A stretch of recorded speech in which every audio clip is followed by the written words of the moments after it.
नमस्कार, किस्सा यूपी का देख रहे हैं आप और मैं हूं आपके साथ दिव्या सिंह। उत्तर प्रदेश की योगी सरकार ने सपा नेता आजम खान को एक और बड़ा झटका दे दिया है। आजम खान से जौहर ट्रस्ट की जमीन वापस लिए जाने के फैसले को मंजूरी मिल गई है।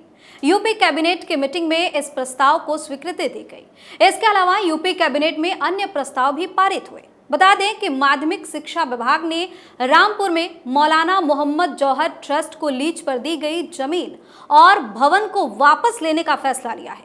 ट्रस्ट की ओर से लीज के लिए दी गई शर्तों का पालन नहीं किया गया है। ऐसे में यह जमीन ट्रस्ट से वापस ली गई। इसके तहत प्रदेश में उद्योग लगाने के लिए मामूली खर्च पर ग्राम समाज की जमीन देने की तैयारी है। इसी पर चर्चा के लिए हमारे साथ स्टूडियो में मौजूद हैं कैपिटल टीवी के एग्जीक्यूटिव एडिटर राजीव जी। सर, स्वागत है आपका। धन्यवाद। एक और बड़ा झटका आजम खान को लग गया।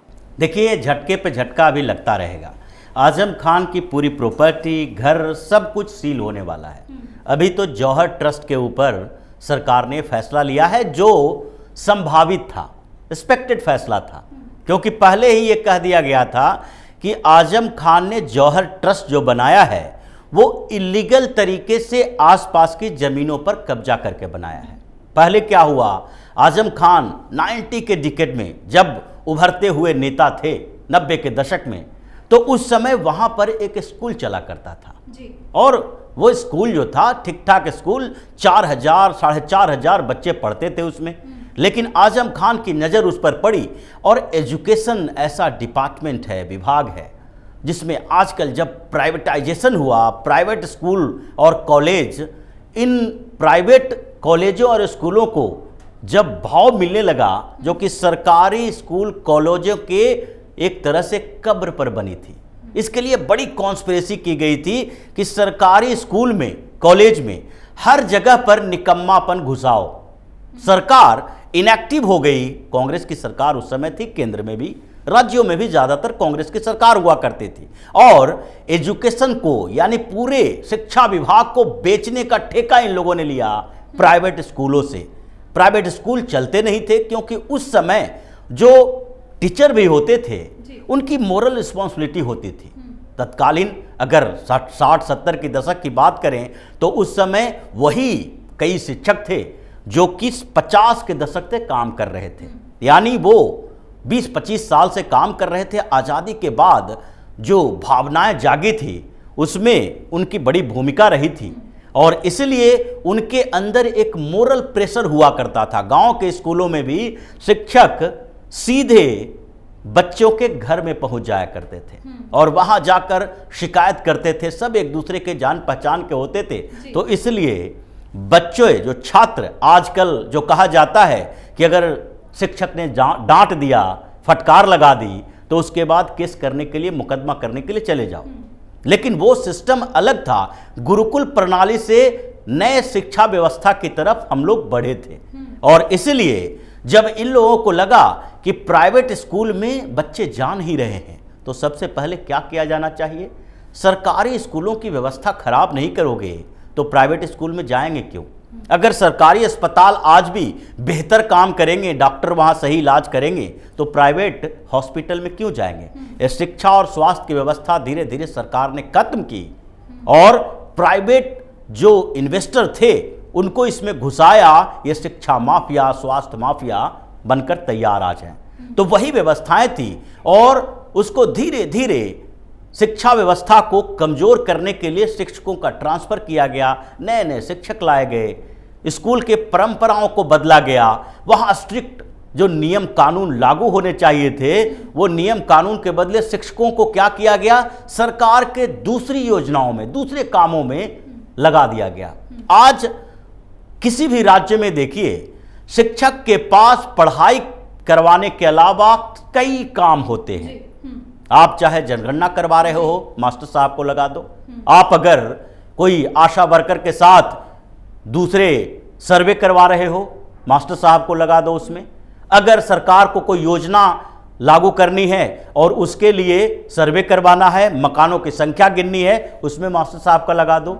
वोटर लिस्ट तैयार करना है, हर साल कहीं ना कहीं कुछ ना कुछ चुनाव हो रहे हैं, विधानसभा का हो, पंचायत का हो या फिर लोकसभा का चुनाव हो। एक वोटर सिस्टम तो है नहीं, सबके लिए हर बार हर चुनाव में वोटर लिस्ट तैयार किया जाता है, उसके लिए मास्टर को लगा दो।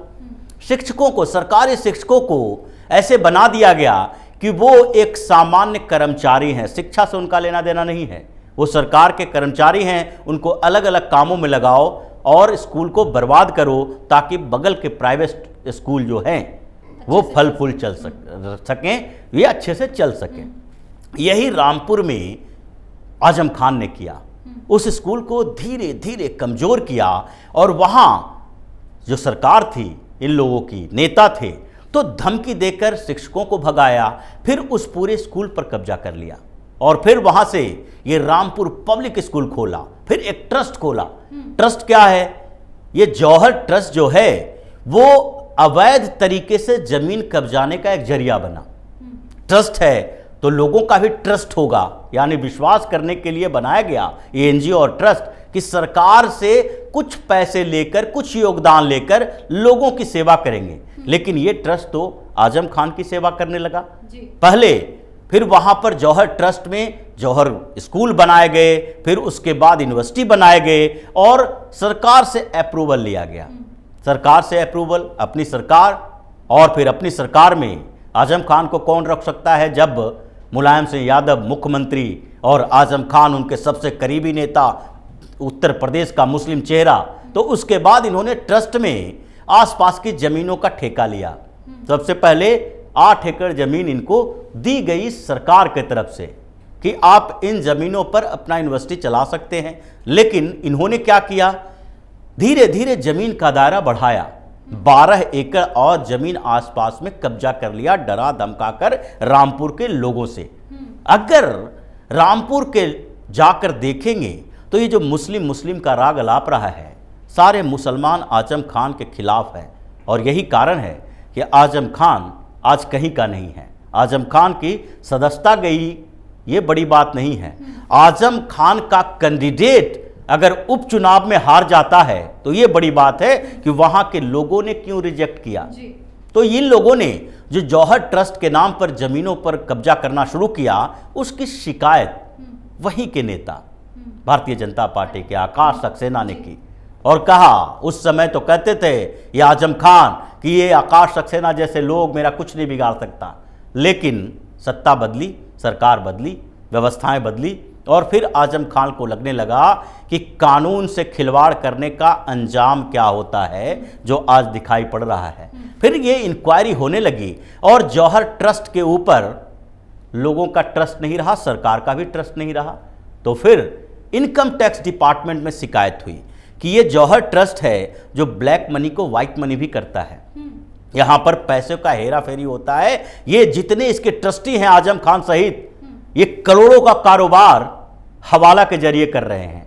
उसके बाद अभी पिछले दिनों जो आईटी के छापेमारी हुई थी, इनकम टैक्स ने छापे मारे, उसमें कई दस्तावेज मिले ऐसे जिसमें पता चलता है कि आजम खान सिर्फ ट्रस्ट के नाम पर नहीं बल्कि इसका तो कई और काला कारोबार है। लेकिन जो ट्रस्टी हैं, अभी तक छापेमारी चल रहे हैं। पिछले दिनों ही 2-3 दिन पहले भी इसके एक करीबी पर छापेमारी हुई थी, इसलिए कि जब दस्तावेज देखे जा रहे थे तो पता चला धीरे धीरे, क्योंकि 6 महीने का मेहनत का नतीजा इनकम टैक्स डिपार्टमेंट का था, इसलिए इन लोगों ने किसी को सूचना नहीं दी थी, जानकारी नहीं हुई थी। फिर भी ये 6 टीम बनाकर आजम खान के घर पहुंचे थे और आजम खान दरवाजा नहीं खोल रहे थे, अपने घर में छुपे हुए थे इनके परिवार के लोग। फिर पैरामिलिट्री फोर्सेस जो था साथ में, वो दीवार फांद कर कूद कर वहां अंदर गया, दरवाजा खोला और उसके बाद इनके घर पर जाकर ये अलमीरा की तलाशी होने लगी। जो बड़े बड़े संदूकों में दस्तावेज रखे हुए थे जिसे छिपाने का मौका इन लोगों को नहीं मिला, क्योंकि जानकारी नहीं मिली। पहले तो सोर्सेस थे, अब सोर्सेस खत्म हो गए हैं, सारे स्रोत सूख गए हैं। तो इसलिए आजम खान से जो दस्तावेज मिले थे, पता चला कि इसको जो अप्रूवल मिली थी जमीन की भी, वो जिस कारणों से मिली थी, जिस काम के लिए मिली थी, उसका ये दुरुपयोग कर रहा है। और यह 100 रुपये में आपको 100 करोड़ की जमीन मिल रही है और फिर भी आप लोगों की सेवा करने के बदले अपनी सेवा कर रहे हो, तो ये ट्रस्ट काहे का। तो सरकार ने सारे लीगल तरीके अपनाए और देखा कि अगर ये ब्रीच करता है नियम का ट्रस्ट के अंदर, तो फिर इसके ऊपर क्या कार्रवाई की जा सकती है। और उसके बाद पता चला कि जौहर ट्रस्ट ने जो जमीन कब्जा की है, जो बिल्डिंग बनाई है, वो अवैध तरीके से है, वो सारे नियम कानूनों का पालन नहीं कर रहा है। इसीलिए अब ये विधानसभा में मुद्दा उठा। अखिलेश यादव का बयान सामने आया है, कह रहे हैं कि मुस्लिम है इसलिए कार्रवाई हो रही है, सरकार का फैसला गलत है। अगर अखिलेश यादव को ऐसा लगता है तो अखिलेश यादव उन दस्तावेजों को वेरिफिकेशन के लिए चैलेंज कर सकते हैं। लेकिन सबसे बड़ा सवाल यह है कि अगर मुस्लिम होने के कारण आपको छूट मिली थी, तो मुस्लिम होने के कारण आपको जेल मिली है, तो ये बड़ी बात नहीं है। ये आजम खान और पूरा उत्तर प्रदेश का मुस्लिम गैंग जो है, मौलाना लोग, ये अखिलेश यादव, मुलायम सिंह यादव के समय में जिस तरीके से छूट लिए है, सब्सिडी ली है, इनके पास ये ताकत थी कि आजम खान की भैंस चोरी हो गई तो पूरे उत्तर प्रदेश की पुलिस उसके पीछे लग गई। ये ताकत अगर किसी नेता के पास सत्ता के लिए मिली है, तो सत्ता जाने के बाद अगर उसका दुष्परिणाम भुगतना पड़ रहा है, तो ये गलती क्या है? अगर आपने सत्ता का उपभोग गलत तरीके से किया है, तो सत्ता जाने के बाद दंड तो मिलेगा ही।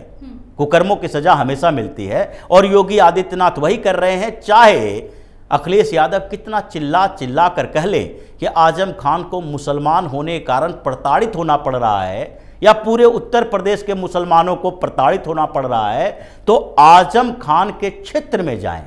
रामपुर में सपा अपनी सीट क्यों नहीं बचा पाई? क्योंकि वहां के मुसलमानों को ही भरोसा नहीं हो रहा है कि आजम खान के खिलाफ कार्रवाई जो हो रही है, ये मुस्लिम होने के कारण हो रही है। ये नाम के साथ जोड़ना कार्रवाई को, ये तो अखिलेश यादव जैसे लोग ही कर सकते हैं, क्योंकि इनकी राजनीति ही मुस्लिम तुष्टीकरण की राजनीति रही है। अब मुस्लिमों को खुश करने के लिए ये अपना धर्म परिवर्तन कर सकते हैं, ये तो सिर्फ एक बयान जारी करने की बात है। इफ्तार पार्टियों में जाना और टोपी लगा के नमाज अदा करने की पोजीशन में रहना, ये तो इनके आंतरिक, अगर आत्मा जिसको कहते हैं, वो गवाह दे देता होगा, तो फिर इनके ऊपर विश्वास नहीं किया जा सकता कि ये कब क्या कर देंगे। लेकिन आजम खान क्या, अभी जौहर ट्रस्ट सील हुआ है, उसके बाद उसकी ज़मीनें छीनी जाएगी, बिल्डिंग छीने जाएंगे, उसमें उद्योग बनेगा, आसपास के लोगों को फ़ायदा होगा, लोग रोजगार लेंगे वहाँ से। ये आजम खान तो 5-10 लोगों को रोजगार दे के रखे हैं, जो करोड़ों में कमाई कर रहा है।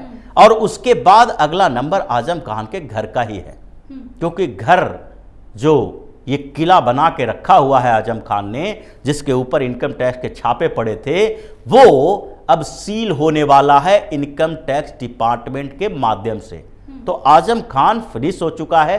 अब अखिलेश जितना भी राग अलापते रहें, आजम खान अब बाहर आएगा नहीं, और न ही इसके लिए मुसलमानों का वोट इकट्ठा कर सकता है। जी, बहुत बहुत धन्यवाद सर तमाम जानकारी के लिए। धन्यवाद। तो योगी सरकार ने जेल में बंद सपा के कद्दावर नेता आजम खान को बड़ा झटका दिया है, और सरकार ने आजम खान के जौहर यूनिवर्सिटी को दी गई जमीन वापस छीन ली है। वहीं इस मामले पर सपा अध्यक्ष अखिलेश यादव का बयान सामने आया है। उन्होंने कहा कि सरकार का यह फैसला गलत है, कार्रवाई के लिए सिर्फ इसलिए हो रही है क्योंकि ये मुसलमान है। फिलहाल किस्सा यूपी का में इतना ही। अगर आपने अभी तक हमारे चैनल को सब्सक्राइब नहीं किया है तो सब्सक्राइब कर लीजिए, हमारे वीडियो को लाइक कीजिए, शेयर कीजिए, साथ ही हमें कमेंट करके जरूर बताइए कि आपको हमारी खबर कैसी लगी।